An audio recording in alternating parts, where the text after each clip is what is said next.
Can the deepest wounds of our past be healed by the silent instincts of a wild creature?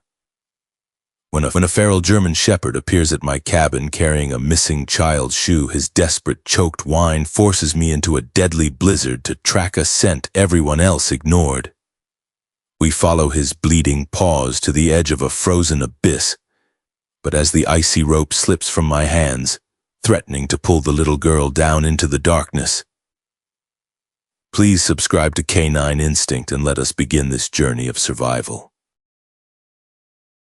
The biting chill of December in the year 2024 carried a sharpness that could cut right through bone, but the cold was the least of my concerns. I am Sterling Ward, a former reconnaissance scout, and I have spent my retirement in this isolated Montana cabin trying to outrun the echoes of a war that refused to stay in the past. As I stepped onto my frost-covered wooden porch, a cloud of my own breath swirling in the freezing air, I expected the usual profound silence of the morning. Instead, I found Phantom waiting for me. Phantom was a feral German shepherd who roamed the edges of Blackwood Ridge. I had spent months leaving out meat scraps, earning a fragile truce with the wild creature. Yet this morning he ignored the fresh offering I placed on the wooden boards. He stood rigidly at the edge of the steps, his amber eyes fixed intently on me. In his jaws he held an object that made my blood run cold, a small, pale red child's shoe. He did not drop it playfully. He held it with an extreme, deliberate gentleness. My old military instincts flared to life. I knelt slowly, extending my hand, and Phantom allowed me to take the small shoe. I turned it over in my calloused palms. There were no deep puncture marks, no signs of a wild animal treating it as a chew toy. The fabric was slightly dampened by his saliva, but it was otherwise intact. He had picked this up specifically to bring it to me. It was a message. Phantom let out a low, urgent exhalation, turning his massive head to stare back toward the jagged, snow-capped peaks of the ridge.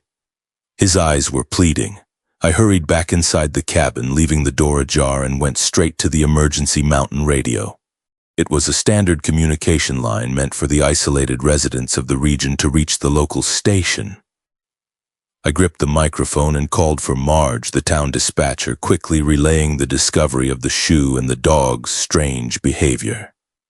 Before Marge could process the information, the line clicked loudly. Sheriff Thorne's harsh, skeptical voice echoed through the small speaker. He dismissed my report immediately, his tone laced with impatience. He insisted that the search party was already focusing on the northern sector based on a confirmed tip, and he told me to stay out of official police business. To Thorne, I was just a rambling old man living too far out in the woods, seeing mysteries where there were none.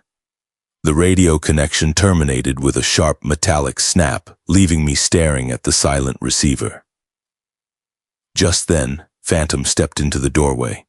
The immense dog stood in the threshold, looking at me with a desperate intensity.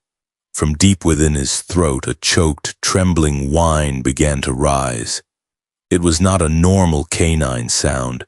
It was a crackling, raspy vibration that grew in pitch. My breath caught in my lungs. That specific vibrating whine sounded exactly like the static of a dead communications channel. It was the exact noise that had filled my headset on a scorching afternoon years ago. The final empty sound that confirmed my comrade Jackson was gone forever. A wave of suffocating guilt washed over me, tightening my chest. I could not just sit there and listen to that sound again. I refused to let the signal go dead this time. Moving with a purpose I had not felt in years, I grabbed my hunting rifle from the rack and pulled on my heavy leather jacket. I stepped back out into the freezing morning, Phantom immediately turning and taking the lead. Before we could reach the tree line, the heavy crunch of tires on gravel broke the stillness. A patrol cruiser pulled into my driveway and young Deputy Landon Bryce stepped out. Thorne had sent him to make sure I stayed put. Bryce raised his hand, asking me to return to the cabin. I stopped and looked at the young man, then pointed at Phantom. "Look at the dog, Bryce," I said, my voice steady and commanding. "He is not tracking a scent on the frost. His nose is lifted. He is air scenting, catching the thermal currents carrying a scent from the higher elevation. That shoe was not dragged here, it was retrieved." Bryce shifted uncomfortably, clearly torn between following orders and acknowledging the evidence in front of him. I stepped closer, staring directly into his eyes, striking at the deepest fear any law enforcement officer harbored. "You can haul me down to the station," I told him, the weight of a life-or-death situation hanging on every word. "But if they find that little girl's frozen body tomorrow, her cries will haunt you until the day you die. Just like me." The silence that followed was heavy, broken only by the cold wind rushing through the pines. Bryce looked at the small red shoe in my hand, then at the vast, unforgiving mountain range, and finally at the wild dog who was waiting for us to follow. Swallowing hard, Bryce gave a slow nod. He broke protocol, leaving his vehicle behind, and stepped onto the trail behind Phantom. We plunged into the wilderness of Blackwood Ridge, guided by the instincts of a silent messenger. The incline of Blackwood Ridge was an unforgiving beast, a vertical maze of jagged stone and thick ancient pines that seemed to actively resist our passage. With every step, the elevation stole the breath from our lungs, and the biting cold sought to drain the warmth from our blood. I kept my hunting rifle slung across my shoulder, my eyes locked on the gray and silver shape moving ahead of us. Phantom was leading the way, but the wilderness was exacting a heavy toll on him. I could see the distinct falter in his stride. An old injury in his hind leg had flared up violently under the stress of the brutal climb. He was limping, favoring the leg, yet he absolutely refused to slow down or retreat. Watching him, I felt a deep ache of respect. I observed his heavy, determined panting, the rapid breaths escaping his open mouth in thick plumes of white vapor. It was the only way his body could regulate the immense heat he was generating. Furthermore, whenever he stepped on the exposed, freezing stones, he left behind small, damp impressions. In the freezing temperatures, sweat was pouring constantly from his leathery paw pads, the only other place his body could release the feverish exertion of his labor. It was a staggering testament to a resilient will to survive, a raw determination that entirely transcended his physical pain. He was pushing his limits for the sake of the scent he held in his mind. Behind me, Deputy Landon Bryce was struggling. The young man was fit, but the mountain demanded a different kind of endurance, the kind born of desperation and hard years. We marched in a heavy silence, the only sounds being the crunch of our boots, the ragged breathing of the dog, and the rising groan of the wind moving through the upper canopy. Without warning, the slate-gray sky dissolved into a violent churning wall of white. The blizzard struck with the force of a physical blow. Within seconds, all visibility was wiped out, replaced by a blinding, swirling chaos of ice and snow. The temperature plummeted drastically. Standing out in the open meant a rapid, freezing death. Phantom halted, his ears flattening against his skull. He tasted the air, turned sharply, and limped toward a dark shadow in the cliff face to our left. Bryce and I pushed through the gale, following the dog until we stumbled into a narrow rock cave on the mountainside. It was a tight fissure smelling of damp earth and old leaves, but the moment we squeezed inside, the lethal assault of the wind was cut off. We collapsed against the cold stone walls, chests heaving. In the heavy darkness of the cave, I reached into the pocket of my heavy leather jacket and retrieved my brass Zippo lighter. I struck the flint, and a warm, flickering golden light illuminated our small sanctuary. Phantom lay on the dirt floor, his breathing strained. I moved closer to him, ignoring the warning growl that rumbled in his throat. I reached out slowly and ran my hands over his stiff, injured leg. The muscle was knotted and trembling. I took a clean cotton cloth from my pack, bound it tightly around the joint to provide support and warmth. and held my hand over the bandage to soothe the aching muscle. The wild dog stopped growling, his amber eyes watching me intensely. In that quiet moment, looking at the scarred animal, I recognized a profound, undeniable kinship between myself and this creature. We were both wounded warriors, scarred by battles we could not forget, left behind by a world that had moved on without us. Bryce sat across from me, his knees pulled to his chest, shivering as he watched us.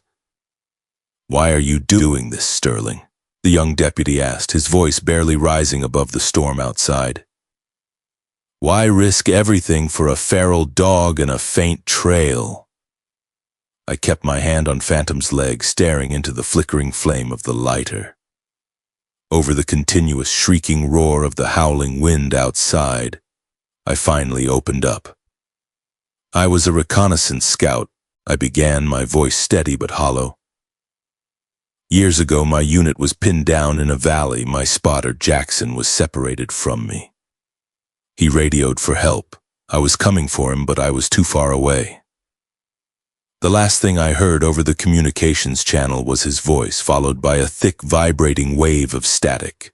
Then the line went entirely dead. I was too late." I looked up at Bryce, letting the young man see the full weight of the guilt I had carried for decades. "When this dog stood on my porch today and made that whining sound in his throat, it was the exact same static. I could not save Jackson. But I am not going to sit in my cabin and let another line go dead." Bryce remained silent, the youthful skepticism completely stripped from his face. The confession in the dark had done something remarkable.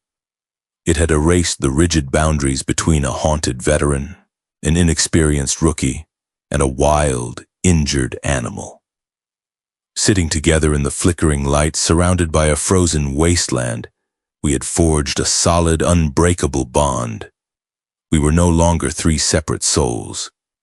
We were a pact, bound together to face the deadly cold and whatever waited for us at the end of the trail. The relentless assault of the blizzard finally began to fracture. Pale shafts of winter sunlight pierced through the breaking clouds, casting a blinding glare over the newly formed snowdrifts. The sudden silence that followed the screaming wind was almost deafening, a stark contrast to the violence of the storm. Before Bryce or I could fully stretch our stiff limbs, Phantom bolted forward. He burst out of the rock cave, driving his exhausted body through the deep snow. We scrambled to follow him, pushing through the heavy drifts. The wild German shepherd did not stop until he reached the precarious edge of a steep, snow-covered rocky chute.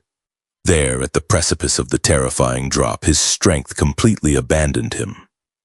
He collapsed into the snow, his sides heaving violently, his open mouth taking in desperate, ragged breaths as the heat of his exertion met the freezing air. I stepped to the edge and looked down into the shadowy abyss. My old reconnaissance training kicked in, my eyes scanning the disturbed snow, the broken branches, and the distinct slide marks on the stone. The staggering truth of the situation hit me with the force of a physical blow. Last night, little Robin had wandered too far and slipped down this deadly embankment. Knowing the freezing night temperatures would steal her life in a matter of hours, Phantom had deliberately climbed down into the darkness. He had prioritized her survival over his own comfort, acting as a living blanket to keep her warm. It was not until the breaking dawn of this morning that the dog had risked his own life, dragging his crippled, bleeding leg up this sheer, icy slope, just to find me and deliver the message. "We need to go down," I told Bryce, my voice tight with urgency.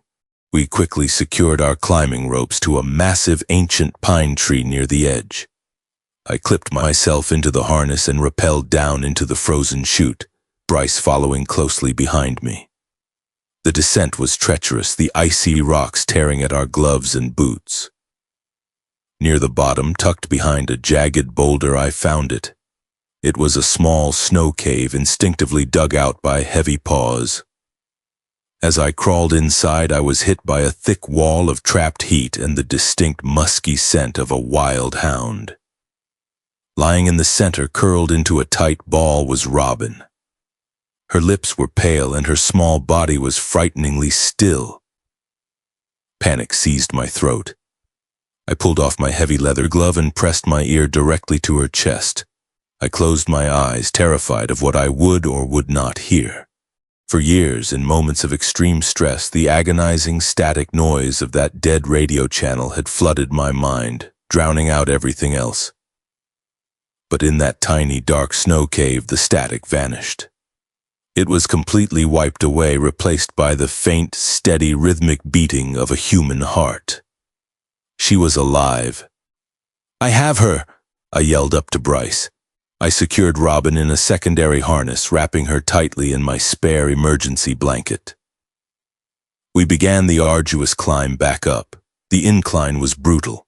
About 10 yards from the top edge, the icy surface gave way beneath my boots. My bad knees buckled entirely. I slipped, sliding backward, my weight threatening to pull Robin down into the void with me. A strong hand suddenly gripped my harness. Bryce had anchored himself against a jutting rock. His face was twisted in extreme exertion as he summoned all of his youthful strength. With a loud, strained cry of effort, the young deputy hauled both me and the little girl upward, dragging us over the icy lip of the chute and onto the flat, safe ground. We collapsed in the snow, gasping for air. Hours later, the mountain rescue staging area was a chaotic swirl of flashing red and blue lights. Medical personnel swarmed the ambulance, checking Robin while her frantic parents wept tears of overwhelming joy.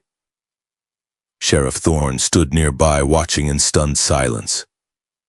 I looked away from the crowd and searched the perimeter. Phantom stood at the edge of the tree line, backing away into the shadows. He was shunning the loud, chaotic gratitude of the human world. He did not belong in that bright, noisy space, and neither did I.